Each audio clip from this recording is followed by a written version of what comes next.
बिस्मिल्लाहिर्रहमानिर्रहीम अस्सलामुअलैकुम students, this is Atif Ahmad, your physics teacher. बच्चों, आज की इस वीडियो में हम डिस्कस करने जा रहे हैं न्यूक्लियर रिएक्टर। आज का हमारा टॉपिक एग्ज़ाम के पॉइंट ऑफ व्यू से बहुत ही इम्पोर्टेंट है। ये टॉपिक एज आ लॉन्ग क्वेश्चन पेपर में आता है, तो आपने इसे बहुत अच्छे तरीके से अंडरस्टैंड करना है। मैं आपको बिल्कुल आसान और सिंपल तरीके से समझाऊँगा, एक एक पॉइंट की लॉजिक रीज़न बताऊँगा, ताकि आपके माइंड में कोई भी कन्फ्यूजन बाकी ना रहे। इसके अलावा बच्चों, इस लेक्चर के short notes in the form of screenshot आपके साथ शेयर करूंगा, जिसे आप अपने पास सेव कर लेंगे और उससे आपको दो फ़ायदे मिलेंगे। एक तो एग्ज़ाम के डेज में जल्दी से इस टॉपिक को रिवाइज कर पाएंगे, दूसरा आपको ये पता चलेगा कि आपने इस टॉपिक को पेपर में प्रेजेंट कैसे करना है, लिखना कैसे, कि आपको मैक्सिमम मार्क्स मिल सके। ठीक है। अब क्योंकि हमारा जो टॉपिक है वो है न्यूक्लियर रिएक्टर का, तो पहले हम थोड़ा सा ये जान लेते हैं कि हमें इस न्यूक्लियर रिएक्टर की ज़रूरत क्यों पेश आई, हम क्यों इसको डिस्कस कर रहे हैं।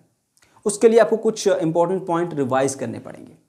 इससे प्रीवियस लेक्चर में हमने सीखा था न्यूक्लियर फिशन रिएक्शन, जहाँ पे हमने देखा कि भाई न्यूक्लियर फिशन रिएक्शन एक ऐसा रिएक्शन होता है जिसमें एक बड़ा न्यूक्लियस टूटता है छोटे न्यूक्लियाई में और आपको बहुत सारी एनर्जी मिलती है। फॉर एग्जाम्पल, हमारे पास एक हैवी न्यूक्लियस है जी, यूरेनियम 235। ठीक है। इसके ऊपर हमने एक स्लो न्यूट्रॉन की बम्बार्डमेंट की, तो ये टूट जाता है दो तकरीबन बराबर साइज के न्यूक्लियाई के अंदर, जैसे कि बैरियम और क्रिप्टॉन हो सकते हैं। ठीक है।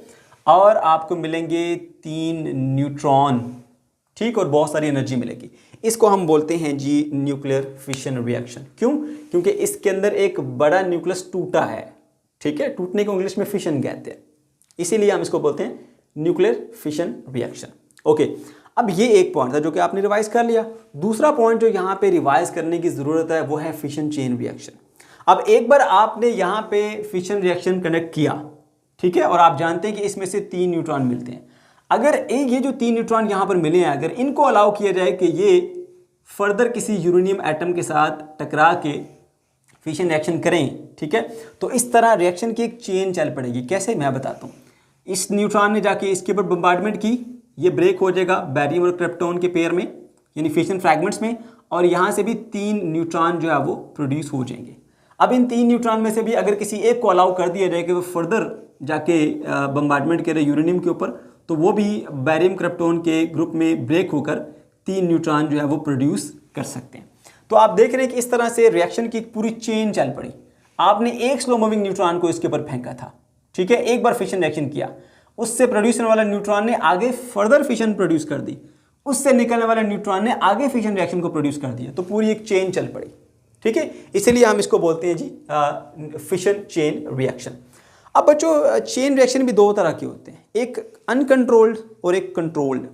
अनकंट्रोल्ड में क्या होता है, हमारे पास ये जितने भी न्यूट्रॉन मिल रहे हैं एक बार फिशन से, वो सारे के सारे आगे फर्दर किसी यूरेनियम एटम के ऊपर हिट करके फिशन रिएक्शन जो है वो कंडक्ट कर देते हैं। ऐसे इसने भी आगे यूरेनियम एटम को हिट कर लिया, इसने भी हिट कर लिया, ठीक है, तो इन सब से फिर क्या होंगे, 3 न्यूट्रॉन जो है वो यहाँ पे प्रोड्यूस होंगे। तो अब 3, 6 और ये 9 न्यूट्रॉन हो गए। ये 9 न्यूट्रॉन आगे जाके 9 यूरेनियम एटम से टकराते हैं और फिर आगे जो है वहाँ से 27 न्यूट्रॉन प्रोड्यूस होते हैं। तो इस तरह से ये रेट ऑफ रिएक्शन तेज़ी के साथ आगे बढ़ता है और एक धमाके की शक्ल इख्तियार कर लेता है। इसी वजह से एटम बम के अंदर यही जो है रिएक्शन है वो इस्तेमाल किया जाता है, अनकंट्रोल्ड फिशन चेन रिएक्शन को। ठीक है। दूसरी तरफ है हमारे पास controlled chain reaction. Controlled chain reaction में क्या होता है जी, हम ऐसा करते हैं कि यहाँ पर जो एक बार आपने फिशन जो का प्रोसेस किया, एक न्यूट्रॉन ने आके इसको हिट किया यूरेनियम को, वो फिशन फ्रैगमेंट्स में ब्रेक हुआ, साथ में आपको 3 न्यूट्रॉन्स मिले। अब इन 3 में से हम किसी एक को ही अलाउ करते हैं कि वो फर्दर फिशन करे, बाकियों को हम रोक लेते हैं। ठीक है। कैसे रोकते हैं आगे चल के सीखेंगे आप। ठीक है। तो हमने सिर्फ इसको ही अलाउ किया, बाकियों को हमने ऐसे रोक लिया। सही है। अब यहाँ पे जो फिशन रिएक्शन हुआ, फिर 3 न्यूट्रॉन मिले, इन 3 में से 2 को हमने यहीं पे रोक लिया, एक को अलाउ किया कि वो आगे फर्दर फिशन करे। तो इस तरह का जो फिशन चेन रिएक्शन है ना, उसको बोलते हैं कंट्रोल फिशन चेन रिएक्शन।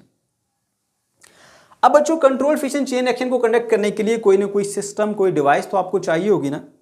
तो ये जो न्यूक्लियर रिएक्टर है, यही वो डिवाइस है जिसका हम इस्तेमाल करते हैं फिशन चेन रिएक्शन को कंट्रोल्ड मैनर में लेकर चलने के लिए।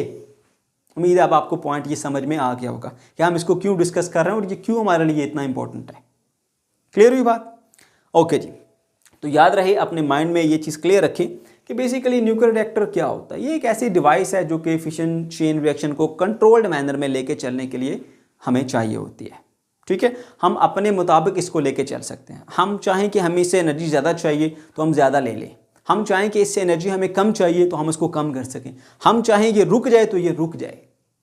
ठीक है ना। तो इस तरह से फिशन चेन रिएक्शन को कंट्रोल मैनर में लेके चलने के लिए जो डिवाइस हम इस्तेमाल करते हैं बच्चों, वो होती है न्यूक्लियर रिएक्टर। ठीक, अब इसको आपने पेपर में लिखना है कैसे, जो इसकी प्रॉपर डेफिनेशन है वो भी जरा देख लीजिए। तो हेडिंग लगाएंगे जी आप न्यूक्लियर रिएक्टर की, और लिखेंगे nuclear reactor is a device that is design to maintain a self sustaining fission reaction, खुद ब खुद आगे चलने वाला फिशन रिएक्शन। ठीक है, इन अ कंट्रोल्ड मैनर। आप यूं भी कह सकते हैं कि न्यूक्लियर रिएक्टर जो है वो एक ऐसी डिवाइस है जो कि कंट्रोल्ड मैनर में फिशन चेन रिएक्शन को लेकर चलती है। ठीक, ये हो गया इसका आसान सा सिंपल सा इंट्रोडक्शन। उसके बाद फिर आपने बात करनी है जी इसकी कंस्ट्रक्शन के ऊपर। तो हेडिंग लगाएंगे इसकी कंस्ट्रक्शन की, यानी कौन कौन से पार्ट्स के ऊपर ये मुश्तमिल होती है। तो बच्चों वैसे तो इसके 4 मेन पार्ट्स हैं, लेकिन एक शील्डिंग भी होती है जो कि रेडिएशन से बचाने के लिए हम इस्तेमाल करते हैं। तो टोटल 5 हो गए। ठीक है, अब वो कौन कौन से देखिए, नंबर 1 पे core, number 2 moderator, number 3 control rods, number 4 coolant, number 5 shielding. ठीक है, अब ज़रा डायग्राम पे आ जाइए, मैं आपको डायग्राम में भी ये पार्ट्स बताता हूँ। उसके बाद पहले मैं इसकी सारी वर्किंग बता के आपके माइंड में एक स्केच बनाऊंगा, उसके बाद फिर उसको दोबारा से पूरे को एक्सप्लेन करूंगा, डिटेल में जाऊंगा। पहले स्केच बनाऊंगा। तो बच्चों आपको जो यहाँ पर ये एक नज़र आ रहा है, ये सिलेंड्रिकल शेप, ये बेसिकली जो है ये रिएक्टर है। इसके अंदर जो ब्लैक कलर की रॉड आपको नजर आ रही है ना, ये कोर है।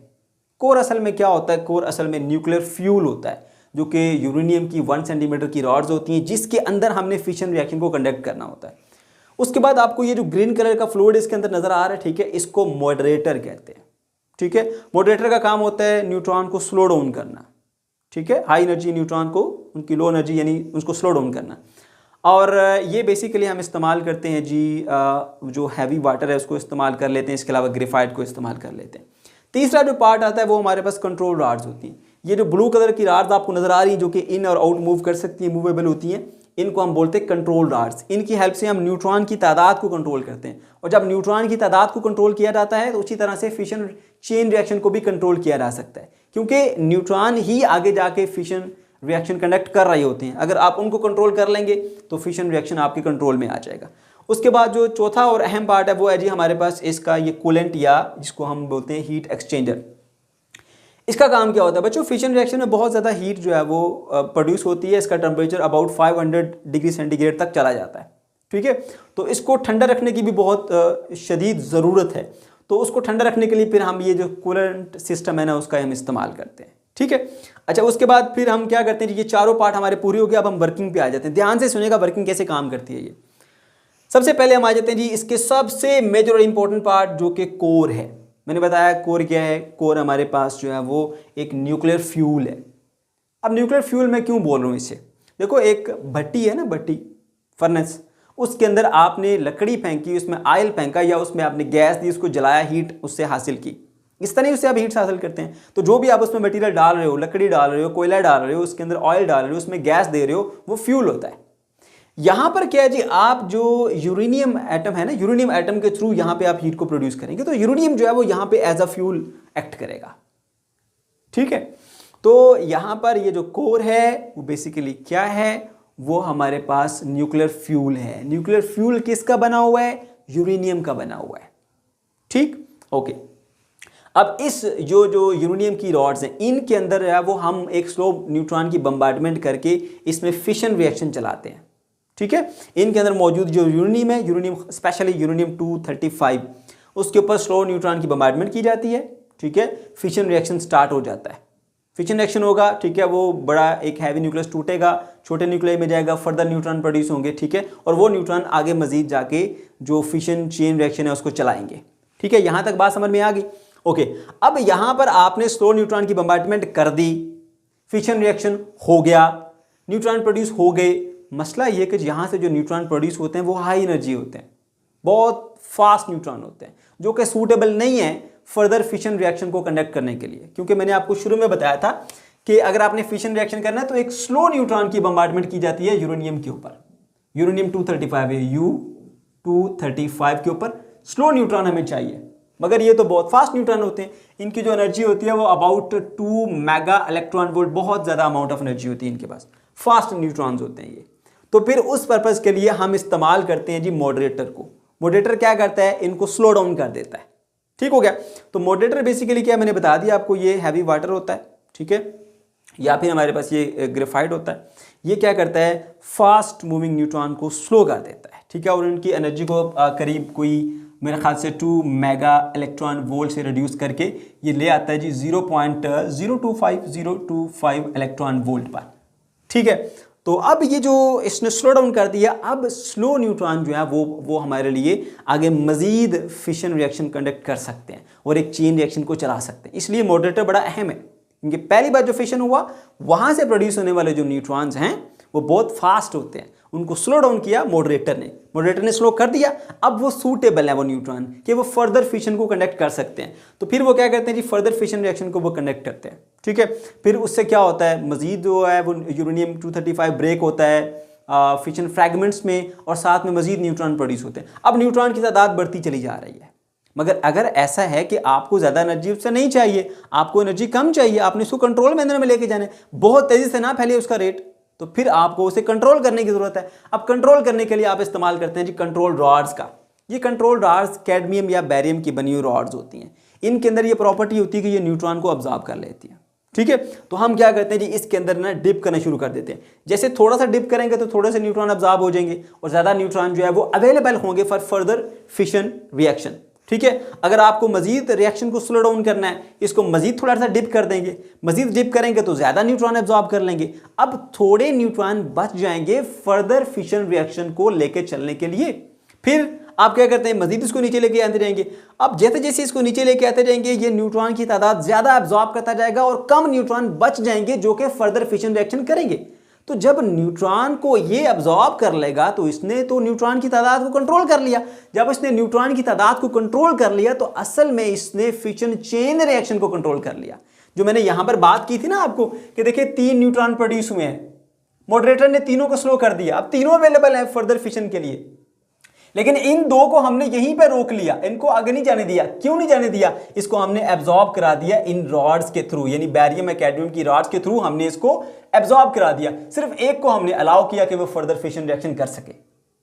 ठीक है, तो बेसिकली इन कंट्रोल रॉड्स का फंक्शन ही है कि वो न्यूट्रॉन की तादाद को कंट्रोल कर लेती हैं। न्यूट्रॉन अगर आपके पास ज्यादा है इस रिएक्शन के अंदर, डिप कर दो इसको ताकि एब्जॉर्ब हो जाए, रिएक्शन स्लो हो जाएगा। ठीक है, रिएक्शन फास्ट करना है, बाहर निकालो, रिएक्शन फास्ट हो जाएगा। ठीक है, समझ आ गई इसकी भी। तो ये है हमारे पास वो कंट्रोलिंग रॉड्स जो कि बोरोन या कैडमियम की बनी होती, इसकी भी समझ आ गई। अब क्या होता है भाई, यहाँ पे जब न्यूक्लियर फिशन रिएक्शन होगा तो बहुत ज़्यादा टेम्परेचर जो रिएक्टर का है वो बढ़ जाता है, अबाउट 500 डिग्री सेंटीग्रेड तक जा सकता है।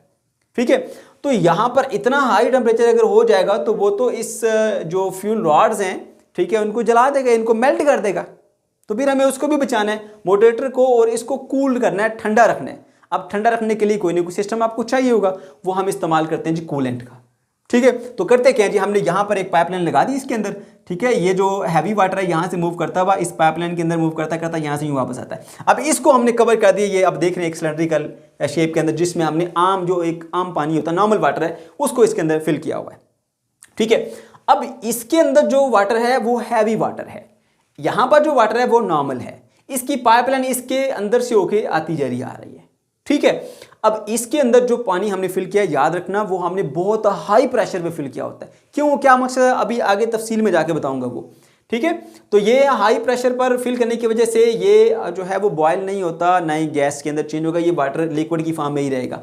ठीक है, और ये यहाँ से जो है वो हीट को ऑब्जॉर्ब करके यूँ आएगा इसके अंदर पाइपलाइन के अंदर। ठीक है, तो इस पाइपलाइन के बाहर क्योंकि पानी पड़ा हुआ है तो हीट इस पाइपलाइन से निकलकर इस पानी में चली जाती है, ये पानी इसको ऑब्जॉर्ब कर लेगा। अब क्योंकि ये बहुत हाई टेम्परेचर पर होता है तो ये जो वाटर है उसको हीट को ऑब्जॉर्ब करके स्टीम में कन्वर्ट हो जाएगा। वो स्टीम क्या करेगी, यहाँ से मूव करती हुई जाएगी आगे टरबाइन में। ठीक है, तो टरबाइन जब घूमेगी तो टरबाइन को घुमाने से आगे जनरेटर जो है वो चलेगा हमारा। ठीक है, और इलेक्ट्रिसिटी प्रोड्यूस हो जाएगी जो कि हम डिफरेंट पर्पसेस के लिए इस्तेमाल कर सकते हैं। बात को समझ गए। यहां पर जो टेम्परेचर है फिशन रिएक्शन की वजह से बहुत हाई हो जाता है, अबाउट 500 डिग्री सेंटीग्रेड, उसको ठंडा करने की जरूरत है, वरना आपकी ये रॉड, फ्यूल रॉड और ये जो मॉडरेटर है ये प्रॉपर्ली काम नहीं करेगा। तो आपने क्या किया, फिर इसको ठंडा करने के लिए इसको यहां से मूव कराया इस पाइपलाइन के अंदर। पाइपलाइन के बाहर पानी है, आम पानी, उस पानी ने इसकी हीट को एब्जॉर्ब कर लिया और वो स्टीम में चेंज हुआ। स्टीम में चेंज हो गई, उससे टरबाइन घुमाई, टरबाइन घूमने से आपके पास क्या हुआ, जो इलेक्ट्रिसिटी जनरेट हुई। ठीक है, उसके बाद जो स्टीम है उसको फिर दोबारा कंडेंसर से पास किया जाता है। कंडेंसर मतलब जो गैस को लिक्विड में कन्वर्ट करे उसे कंडेंसर कहते हैं। कंडेंसेशन वो प्रोसेस होता है जिसके अंदर गैस को लिक्विड में कन्वर्ट किया जाता है। तो कंडेंसर जो है दोबारा उसको लिक्विड फॉर्म में, यानी वाटर को उसकी जो लिक्विड फॉर्म में, गैसेस से लिक्विड फॉर्म में लेकर आ जाता है। तो फिर दोबारा से यहाँ पंप लगा हुआ, फिर से पंप करके वाटर को इसके अंदर भेज दिया जाता है। बात समझ गए? तो इस तरह से पानी जो है वो यहाँ पे स्टीम में चेंज हुआ, टरबाइन चलाई, टरबाइन के माने के बाद दोबारा उसको कंडेंसर ने गैस से उसको दोबारा से यानी स्टीम से वाटर में चेंज कर दिया, वाटर को दोबारा इसके अंदर पंप कर दिया जाता है। और इस तरह से आपको इलेक्ट्रिसिटी भी यहाँ मिलती जा रही है, क्योंकि टरबाइन आपकी चलेगी तो जनरेटर चलेगा, जनरेटर चलेगा तो इलेक्ट्रिसिटी आपको मिलती रहेगी। ठीक है, तो ये इसकी सारी वर्किंग है। ठीक, अब हमने इसको थोड़ा सा डिटेल के साथ डिस्कस करना है वन बाय वन, और पेपर में लिखना है कैसे वो भी आपको साथ साथ बताता चला जाऊंगा। तो बच्चों हमने पढ़ा था इसके अंदर जो है वो मेन 4 इसके पार्ट्स हैं। ठीक है, वो 4 पार्ट्स आपको मैंने बता दिए। नंबर 1 पे आता है कोर। कोर के बारे में जो पॉइंट्स आपने लाजमी पेपर में लिखने हैं वो जरा देख लीजिए। ये मैंने सिर्फ कीवर्ड्स समझ लीजिए लिखे हैं, बाकी आपने इसको थोड़ा तफसील से लिखना चाहें तो लिख सकते हैं। जो वीक स्टूडेंट है वो इतना भी लिखे इनफ है। सबसे पहले बता देंगे जी, कोर जो होता है उसके अंदर बेसिकली न्यूक्लियर फ्यूल होता है। ठीक है, जिसके अंदर फिशन रिएक्शन जो है वो अचीव किया जाता है। फिर उसके बारे में बताएंगे कि फ्यूल क्या होता है। आप ये बताएंगे कि फ्यूल बेसिकली 1 सेंटीमीटर थिकनेस वाली यूरेनियम की रॉड्स होती है। तीसरे पॉइंट में आप ये बताएंगे कि यूरेनियम जो है ना, असल में हमारे पास जो जमीन से हमें मिल रही होती है उसके अंदर 3 आइसोटोप्स होते हैं, U33, U35 एंड U38। इसमें सबसे ज़्यादा जो सूटेबल होती है वो U35 होती है, जो कि हम यहाँ पर इस्तेमाल करते हैं, जिसकी हमें सबसे ज़्यादा ज़रूरत होती है।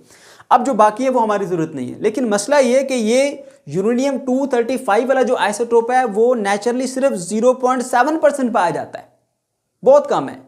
तो हम जो यहाँ पर फ्यूल इस्तेमाल करते हैं, अगर एज इट इज इसको यहाँ पे रखा तो यूरेनियम 235 की तो तादाद ही बहुत कम है, तो फिर भी आपको मुश्किल पेश आ सकती है फिशन चेन रिएक्शन को चलाने में। तो फिर आप क्या करते हो, आप उसकी परसेंटेज को बढ़ाते हो, 0.7% से बढ़ाकर आप उसको ले जाते हो 2%, 3% या 4% तक, जहां तक मुमकिन हो आपसे। ठीक है, अब इस प्रोसेस को बोलते हैं यूरेनियम एनरिचमेंट। यूरेनियम एनरिचमेंट, जिसमें यूरेनियम 235 के आइसोटोप की जो तादाद है इस फ्यूल रॉड के अंदर हम उसको बढ़ा देते हैं। ठीक है, ये पॉइंट मैंने यहां पर मेंशन किया। उसके बाद आपको ये बता दूं कि इन रिएक्टर्स के अंदर सिर्फ यूरेनियम 235 नहीं बल्कि यूरेनियम 233 भी इस्तेमाल हो सकता है और प्लैटिनियम 239 का भी इस्तेमाल किया जा सकता है।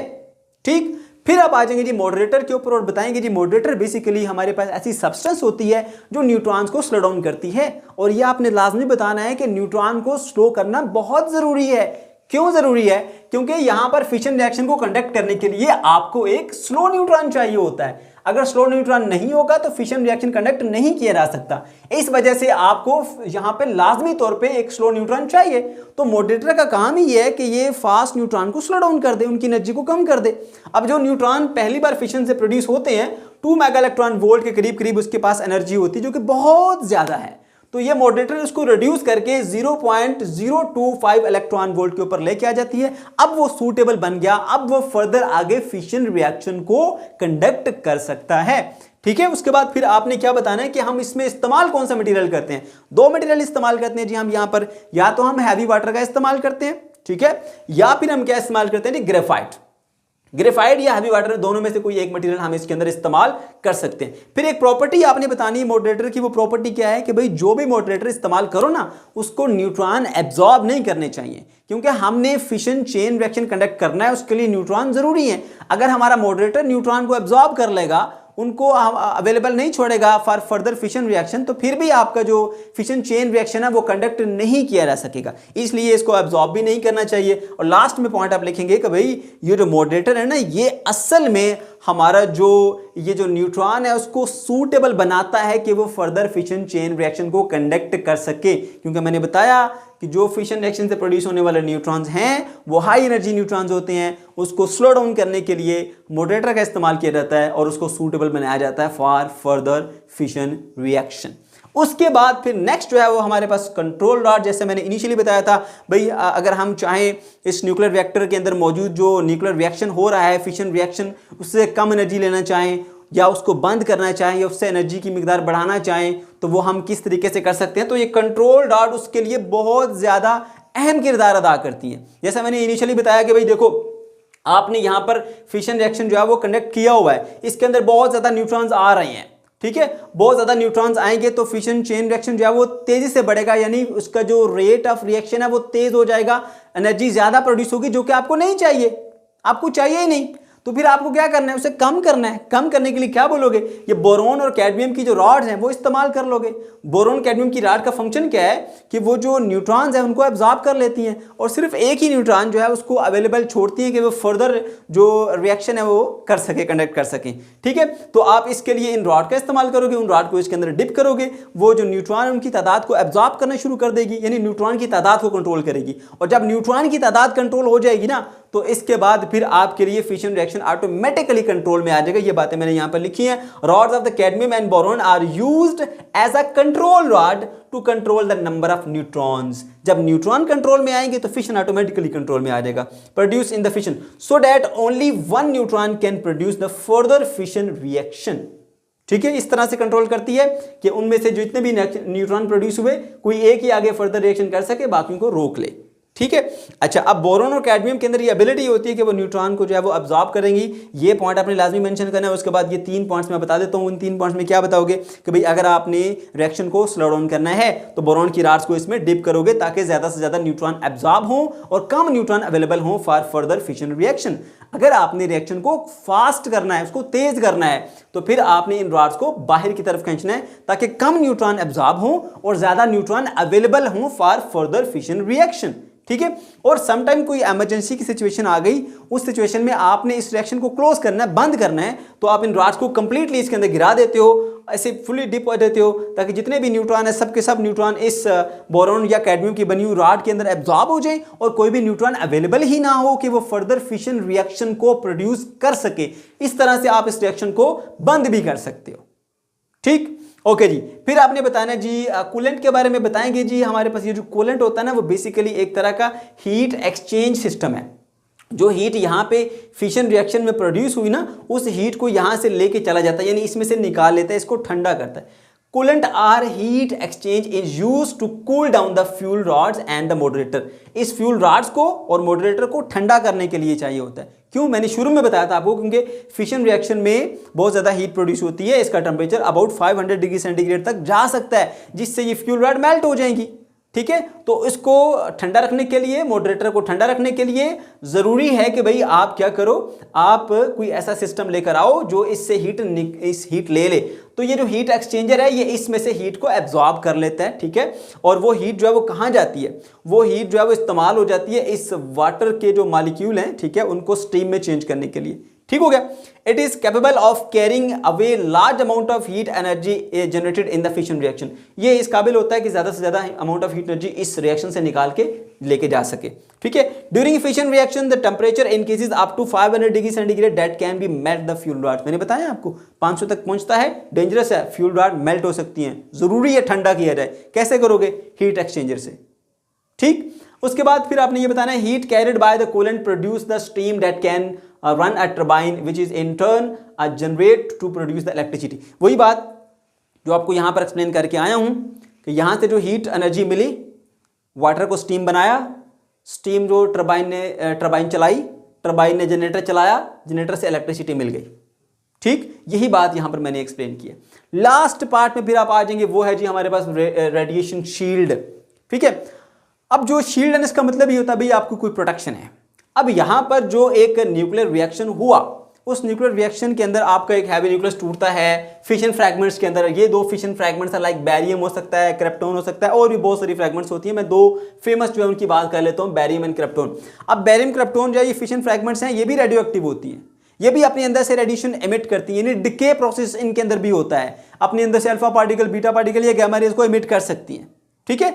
और यहां से जो रेडिएशन निकलती है ना इस फिशन फ्रैगमेंट्स में से, वो रेडिएशन जो आसपास की आबादी है, जो जाने हैं, जो जानदार है, उनके लिए अच्छी नहीं है, ठीक है। तो फिर आपने उस रेडिएशन से भी बचाना है अपनी सराउंडिंग को, ठीक है।